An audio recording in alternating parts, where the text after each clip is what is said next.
H. Beard started, we say the year 1899. Great-grandfather and great-grandmother came out from Manchester to start a new life in Australia and ended up in this beautiful city called Sydney.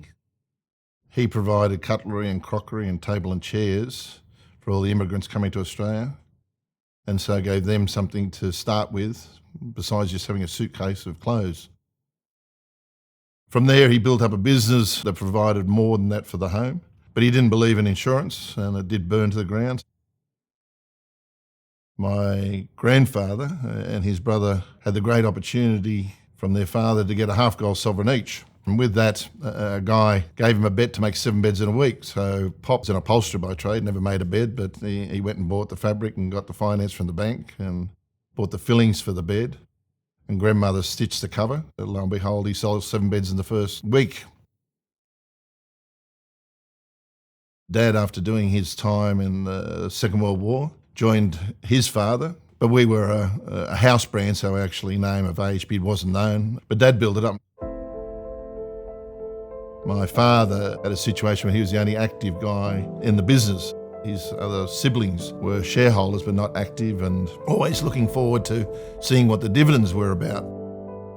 My father and his father had amassed quite substantial assets in the business, and they were of the belief that one day that should be realised and that there was not to be a next generations. My indoctrination at 22 years of age was my good father walking out of a board meeting and having to sack me.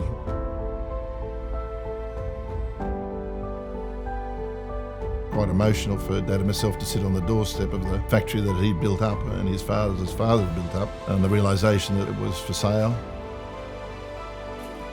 My dad didn't have the money to that point in time, but through Beard's luck, as my father says, we had some very good people who were suppliers who came to the party and lent my father an enormous amount of money back in those days on a handshake. If that hadn't happened, I don't really know where HB would have ended up. In the late 70s and early 80s, my brother and myself were given the opportunity by Mum and Dad to take the reins of the business. We started from one factory in Sydney to be where we are today. We have one in Brisbane, we have one in Melbourne, Hobart, Adelaide, and have one in Perth. We work on the basis of what they call just in time, whereby if you buy a bed today, in 3 days' time it would be in your home. We're focused on providing the best comfort and the best support for the people who purchase our beds. Our belief of improving lives through better sleep is what we keep on working towards. Well, the evolution of the industry from a horsehair bed on the ground that after time just flattened out and then became very firm to where we are now, that we can provide adjustability in the bed for the two partners. So one can be hard and one can be soft. We're able now to monitor heart rate and respiratory rate, how many times a person tosses and turns. We can raise the head of the bed, we can raise the foot of the bed.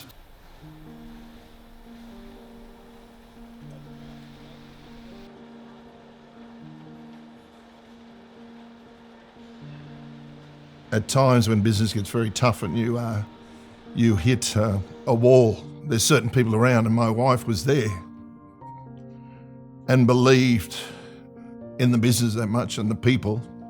We were in the hands of the bank foreclosing. My wife, again, her belief to allow us to sell the family home and put it back in the business and survive.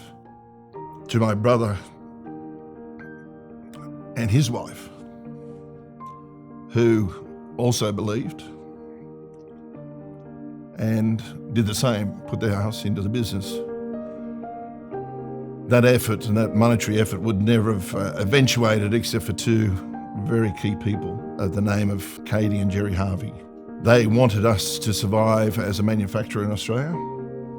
They again, on a handshake, gave us the support we needed and were able to continue on from that point in time in the early 2000s. So they're very special people in the journey of A.H. Beard.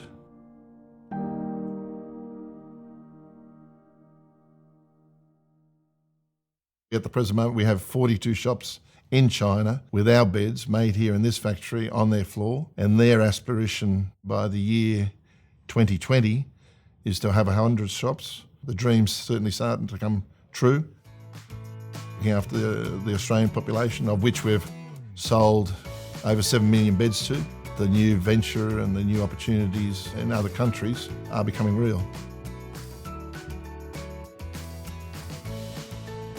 I see an opportunity that we thought manufacturing and being a manufacturer in Australia did have an end date on it, but now there is certainly an opportunity for that not to be real. The AHB 200 is what we refer to as being around for 200 years, will become a reality.